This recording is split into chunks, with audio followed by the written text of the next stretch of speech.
The hotel scene in Sydney is expanding rapidly, and one of the newest properties in town is the Kimpton Margot. Join me today as we take a full tour, check out my room, the common areas, and food on offer. So let's get into it. Welcome to Sydney.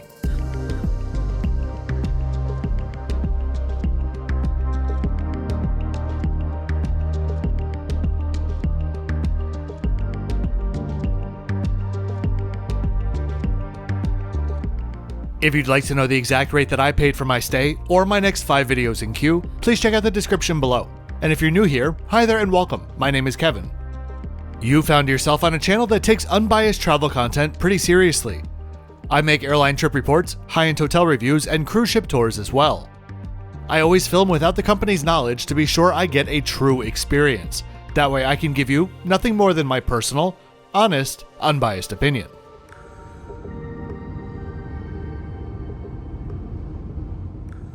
I just arrived from Manila, and now we're heading across town to the south side of Sydney's central business district. The Kimpton Margot is in a heritage building on Pitt Street, just a few steps from Hyde Park. While the property has been a hotel since around 2009, for the 70 years before that, it was the headquarters of the Metropolitan Water, Sewage and Drainage Board. The sewage part doesn't exactly conjure high expectations, but I assure you, the remodel of this Art Deco standout has been done in the best of manners.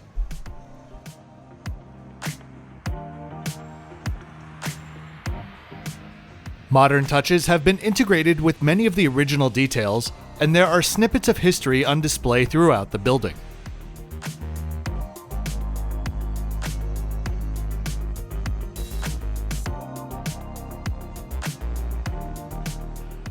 The lobby and true heart of the hotel does two things very well. It elevates the original details of the building, such as the glass-paned roof or the scagliola pillars, with classy accents such as brushed gold trim, while also taking what could feel like an oversized space and breaking it down into much more manageable seating areas to give it a much more intimate feel. On the 4 sides of the lobby are the 4 distinct areas. On one side are the reception desks, with some staff that are very friendly and casual, but in that comfortable Kimpton, California kind of way. Another side has a cafe kiosk which serves up some seriously good coffee and small bites throughout the day. The other 2 sides, which we'll take a look at later, are the Wilmot Bar and the restaurant Luke's Kitchen. The spaces are meant to feel as if they're part of a, quote, harmonious, eclectic inner-city hideaway, unquote, which I think is accomplished for the most part. Except for a few of the fabric choices, which I think should have been put out to pasture with the 1980s.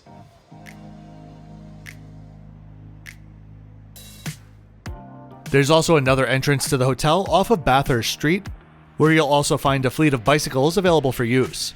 There's plenty to do within walking distance though.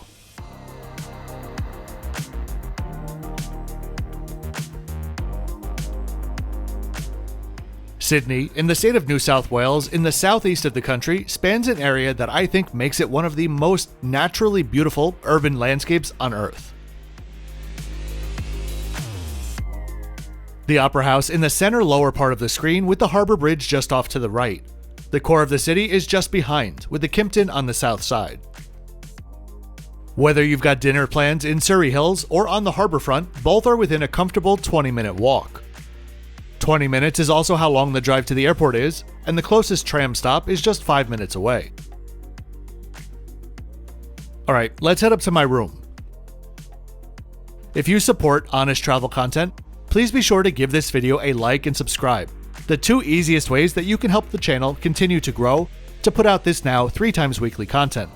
For those of you interested, my Patreon is also linked below. Thanks very much for watching today. The hallways give me some very, very strong high school, but too nice to be high school vibes. I do have to say, this is one of my favorite city hotel rooms in quite a while. It's not fussy, there's nothing crazy going on, but it's just so nicely laid out and leaves you wanting for nothing.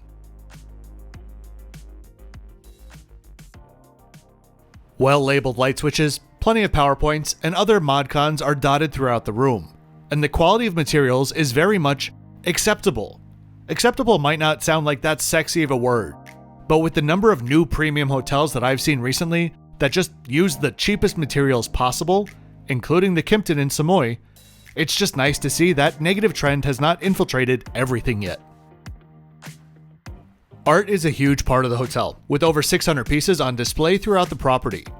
The name Margot is an homage to female Australian painters, including Margaret Alley and Margaret Preston, both well admired and celebrated during their time. You all know how much I love a nice big desk, and this one left me wanting for nothing, except perhaps a less depressing floral arrangement. And a tablet directory was on hand for all of your informational needs. I think this is the first time that I've seen wireless charging pads on both sides of the bed in any hotel. And that beautiful pen. Give me 20 seconds about pens. Someone commented recently about how they love details like pens and such in premium hotels. Someone else replied to that, saying something along the lines of, "Who the hell cares about pens?" Well, my answer is, first of all, I do. Why? Show me a hotel's in-room pen and the comb on offer, and I feel like I could tell you everything you need to know about that hotel. What to expect, what corners were cut, what details were important, what they're trying to be. Every detail matters. A weighty, brightly colored, location-specific pen with a tablet cursor on the other end not only says a lot about this hotel, but it fits quite perfectly. What also fits quite perfectly is the well-stocked chargeable minibar and the selection of complimentary coffees and teas on hand.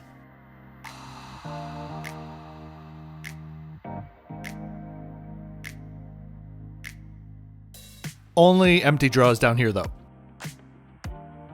There were no complimentary bottles of water in the room, but yes, we are in Australia. Yes, I know, the tap water is fine, but I still prefer bottles.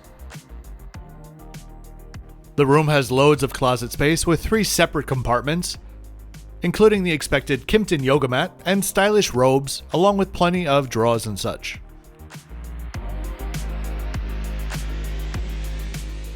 The bathroom is everything that I feel like so many hotels try to do well, but few actually get right. A great balance between clean and minimalist, while not sacrificing any of the creature comforts that you'd expect from a Kimpton. You probably know, Kimpton is owned by IHG, the parent company of Intercontinental Hotels, and currently has 75 properties with their strongest presence in the US. This Kimpton is the first in Australia and opened on Valentine's Day just last year in 2022. The hotel has 172 rooms, and as always with Kimptons, your pets are allowed as well, and will be catered to if you bring them. I didn't realize this, but apparently there's a saying at Kimpton regarding how big of a dog you can bring. That saying is, quote unquote, if it fits in the lift. So I guess they've got some pretty big dog beds on hand.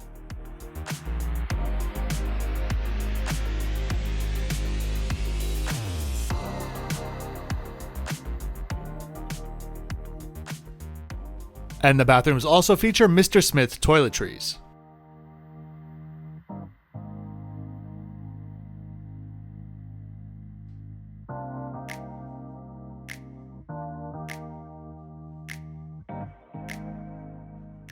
As for the view, well, we're in the city center, so there's nothing really to complain about.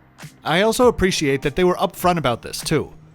When I make reservations, I almost always add a note saying something like, "Within my room category, a beautiful view is greatly appreciated." And I just leave it at that.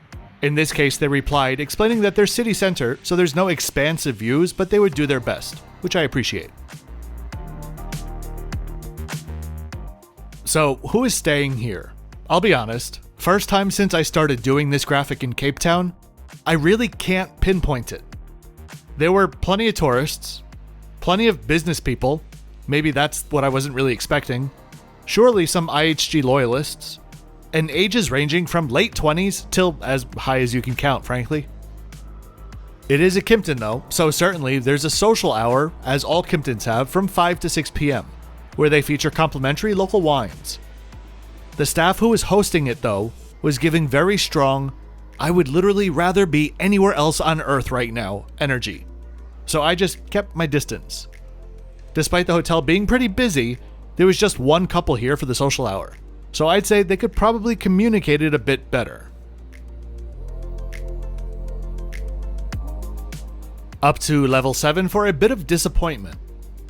There's a small lap pool up here, that's fine, though a bit small. But the rest of the space, it looked like a generic Crown Plaza rooftop that someone built and then forgot about. This venue was supposed to open at the end of 2022, but when I was here in late March, it was still not operating.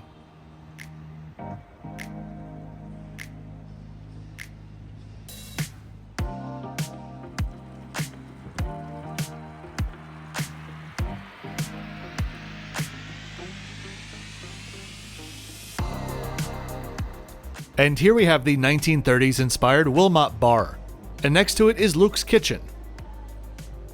Luke referring to Luke Mangan, who I've never heard of, but according to his own website is quite the culinary gift from the heavens. He has 7 restaurants, 5 of them named after himself, with 9 more venues on the way, all of them named after himself.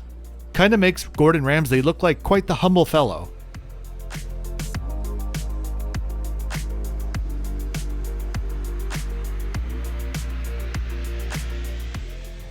I had breakfast here, which was included in my rate. For the included rate, you choose from the central, the real deal, which included a croissant or fresh fruit or granola, plus a main dish and 2 coffees.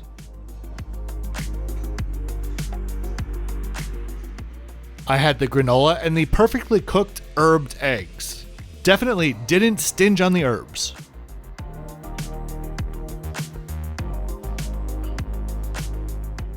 And last but not least is the small yoga room and fitness center, both in the basement level.